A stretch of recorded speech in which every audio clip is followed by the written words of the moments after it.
3D cube, or this shape, this square 3D shape. Well, what we need to do is form the apple to this cube. And easy way to do that, we can do it several different ways actually. Now I could easily come in here and use a smudge tool, but for this video we're going to get a little bit more cooler and come up here to filter and use the liquefy command. Okay? But make sure that you have the apple layer selected before you do this. So click on the apple layer, up here to filter, and select liquefy. Now the first thing that we must do is display this three-dimensional cube over the apple so we can see exactly what we're doing when we form the apple to the cube. So down here where it says show backdrop, you have to put a check in this box right here. And when you do that, you're automatically going to see the cube, because really, by default, it's showing all the layers.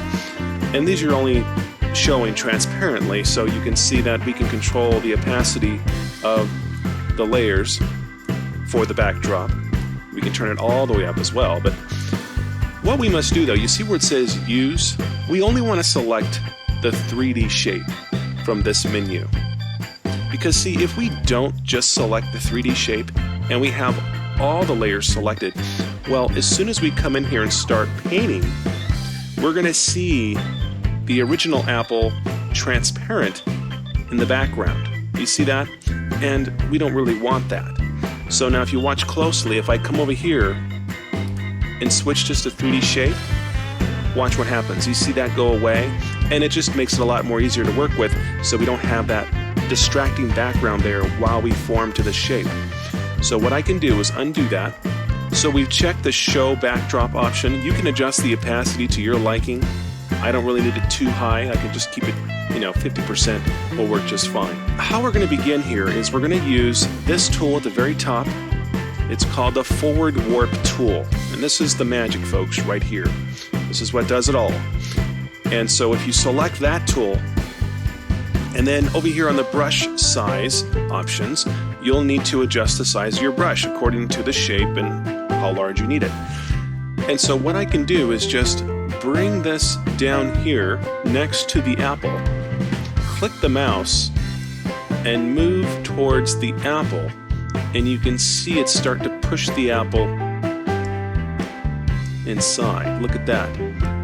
And I'm pushing it just towards the line here on the cube, because I really don't want to go much farther than that. And again, this cube here that we've created is only a guide. You don't have to make it exactly perfect to the cube.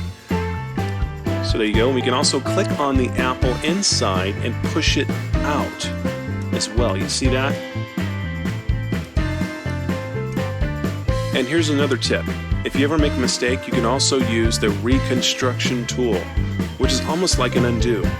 Just come over here and click on reconstruction, and then click on the area, and that will put it back to the way it was originally. You see that? So it's almost like having an undo. All right. And I'll just go ahead and undo that and reselect the forward warp tool and just continue warping this apple to the shape.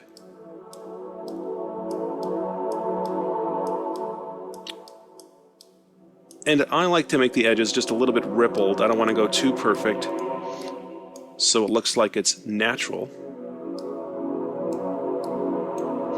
But you can see this is not very hard at all.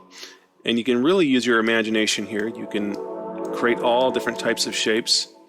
You can have an animal, or if you want to make a square pig or something like that, you can do that as well.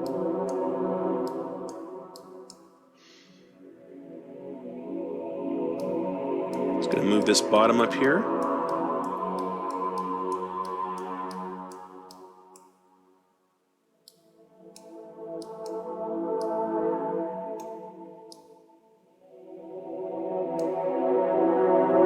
And if you would like to see what you've done so far and just make this cube here go away, all you have to do is just uncheck the show backdrop right there.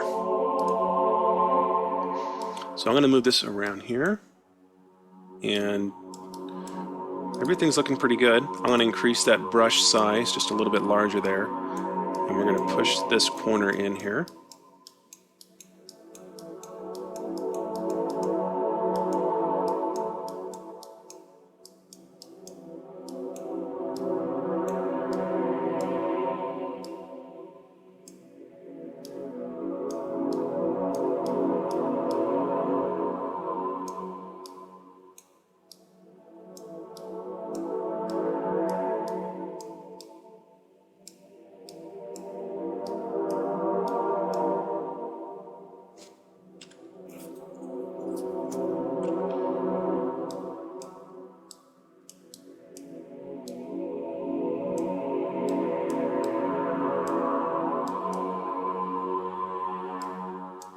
And I'll lower the brush just a touch to get inside the corners here.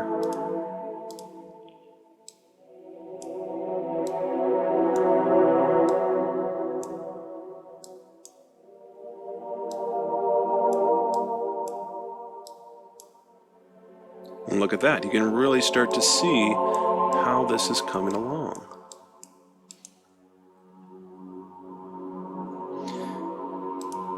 Look at that. And we can hardly even tell that it was round. It's now a square apple. But we're going to make it look a little bit more square later on. But I'm going to come through here and just do a few more touch-ups. Probably increase the brush size a little bit. All right, great. Now another thing that I can do over here on the toolbar, we have a couple tools here, the pucker tool and the bloat tool. Let's select that bloat tool real quick. And I'll just go ahead and make this brush a little bit smaller. And then what I can do is bring out the edges a little bit, bloat them, which is kind of almost like bringing them forward a little bit. Look at that. And I can also do the back here to give it more of that rounded edge. Looks like it's just missing from that around this perimeter here. I'm going to select that warp tool and just pull these edges back in once more. There we go. And we also have the pucker tool. The pucker tool, it just pushes in, basically just pushes in. So if something is pushing out, I can just push it in like this.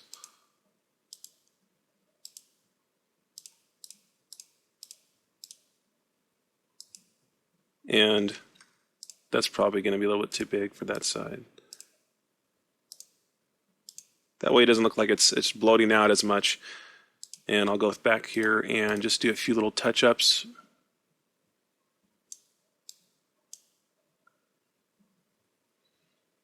All right, great. I think that looks pretty good for right now. I'm just going to come up here and click OK to apply the changes to that layer. There we go. And I can make this 3D shape invisible. And we can also come back to that anytime, just for reference. But here is our apple.